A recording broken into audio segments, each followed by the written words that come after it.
വരികയാണ്, പഞ്ചായത്ത് ഇലക്ഷൻ വരികയാണ്. വളരെ ശ്രദ്ധിക്കേണ്ടതാണ്. ഭരണത്തിൽ കയറാൻ വേണ്ടി കള്ളുകുപ്പികൾ വിതരണം ചെയ്യരുത്. ഞങ്ങളുടെയൊക്കെ നാട്ടിൽ സ്ഥിരമുള്ളൊരു പതിവാണ്. ഈ നാട്ടിലുണ്ടോ എന്ന് എനിക്കറിയില്ല. കള്ളുകുപ്പി വാങ്ങിക്കൊടുക്കും. ആർക്ക്? മറ്റുള്ള സമുദായത്തിലെ സഹോദരങ്ങളുടെ വോട്ട് കിട്ടാൻ വേണ്ടി. അത് അവർക്ക് കുടിക്കാൻ പറ്റൂല്ലോ ഉസ്താ, അവർക്ക് കുടിക്കാൻ പറ്റുമോ എന്നുള്ളത് നമ്മുടെ മതത്തിൽ ഇല്ല. നമുക്കതൊരാൾക്ക് കൊടുക്കലും ഹറാമാണ്. ആമയത്തിന്നൽ നമുക്ക് ഹറാമാണ്. ആമയത്തിന്നൽ നമുക്ക് ഹറാമാണ്. അതൊരു അമുസ്ലിം സഹോദരനെ തീറ്റിക്കലും ഹറാമാണ്. അതാ അതിന്റെ വിധി. ചത്ത കോഴിയെ തിന്നൽ നമുക്ക് ഹറാമാണ്. അതൊരു അമുസ്ലിമിനെ തീറ്റിക്കലും നമുക്ക് ഹറാമാണ്. കാരണം അത് ചത്തുപോയ ശവമാണ്, നജസ്സാണ്. അത് മറ്റൊരാളെ തീറ്റിക്കാൻ പാടില്ല. എന്നതുപോലെയാണ് ഇലക്ഷന്റെ തലേ ദിവസമൊക്കെ പലർക്കും കുപ്പി വാങ്ങിക്കൊടുക്കുക.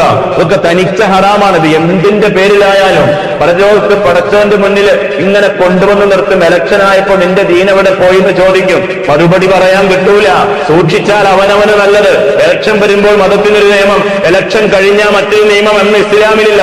ഉസ്താദ്, അതിപ്പോ നമ്മള് ഇങ്ങനെ ചെയ്തില്ലെങ്കിൽ നമ്മുടെ ഭരണം പോയ ഈ നാട് എങ്ങനെയാവും? എങ്ങനെ കള്ളു കൊടുത്തിട്ട് ഭരണം പിടിച്ചാലാ? കള്ളു വാങ്ങി കൊടുത്തിട്ട് ഭരണം പിടിച്ചാലാണോ? അങ്ങനെ ഈ നാട് നന്നാവാത്തതിന്റെ ഒരു കാരണം അതാണ്. ഈ നാട് നന്നാവാത്തതിന്റെ പ്രധാനപ്പെട്ട ഒരു കാരണം അതാണെന്ന് മനസ്സിലാക്കണം. കള്ളു കൊടുത്തിട്ട് ആളുകളെ കൊണ്ട് വോട്ട് ചെയ്യിപ്പിച്ചാൽ ഒരുപക്ഷെ എന്റെ സഹോദരങ്ങൾ നിങ്ങൾക്ക് ഇഷ്ടപ്പെടില്ലെന്ന് എനിക്കറിയാം. ഞാൻ വിധി പറഞ്ഞു എന്നല്ലേ ഉള്ളൂ. പടച്ചോന്റെ മുന്നിൽ ഇതിന് എണ്ണി നാളെ കള്ളൂപ്പിയായിട്ട് വരും. നമ്മള് പരലോകത്ത് നരകത്തിൽ ഇങ്ങനെ കള്ളും കുടിച്ചോണ്ടിരിക്കേണ്ട ഒരു അവസ്ഥ വരും. താങ്ങാൻ കഴിയുന്നവരങ്ങനെ ചെയ്തോളൂ. ഈമാനുള്ളവരോടാണ് എന്റെ വർത്താനം. എല്ലാവരും സൂക്ഷിച്ചാൽ അള്ളാന്റെ മുമ്പിൽ രക്ഷപ്പെടാം. അള്ളാഹു നമ്മെ കാത്തു രക്ഷിക്കുമാറാകട്ടെ. അള്ളാഹു നമുക്ക് ബോധം നൽകുമാറാകട്ടെ. പ്രിയമുള്ളവരെ, അപ്പോൾ ഇമാമുൻ ആദിൽ, നീതിമാനായ ഭരണാധികാരി.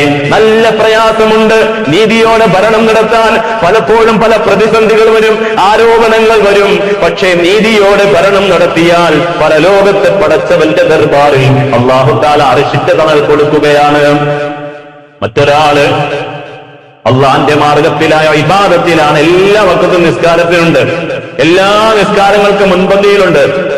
അങ്ങനെ അയാൾ കഷ്ടപ്പെട്ടുകൊണ്ട് അർശിന്റെ തണൽ വാങ്ങിയതാണ്. മറ്റൊരാൾ എപ്പോഴും അയാളുടെ മനസ്സ് പള്ളിയിലേക്കാണ് അയാളുടെ മനസ്സുള്ളത്. എപ്പോഴും പള്ളിയിൽ നിന്ന് പോയ പടച്ചനെ പള്ളി പോ സമയമായല്ലോ, ഇന്ന് നേരത്തെ പോണോലോ. അങ്ങനെ പള്ളിന്ന് ഇങ്ങനെ ചിന്ത മനസ്സിനിങ്ങനെ ഏത് സമയത്തുമുള്ള വ്യക്തിയാണോ അയാൾക്ക് അല്ലാഹു തആല അർശിന്റെ തണൽ കൊടുക്കും. നമ്മൾക്ക് പലപ്പോഴും വിഷയങ്ങൾ പരാജിതരാണ്.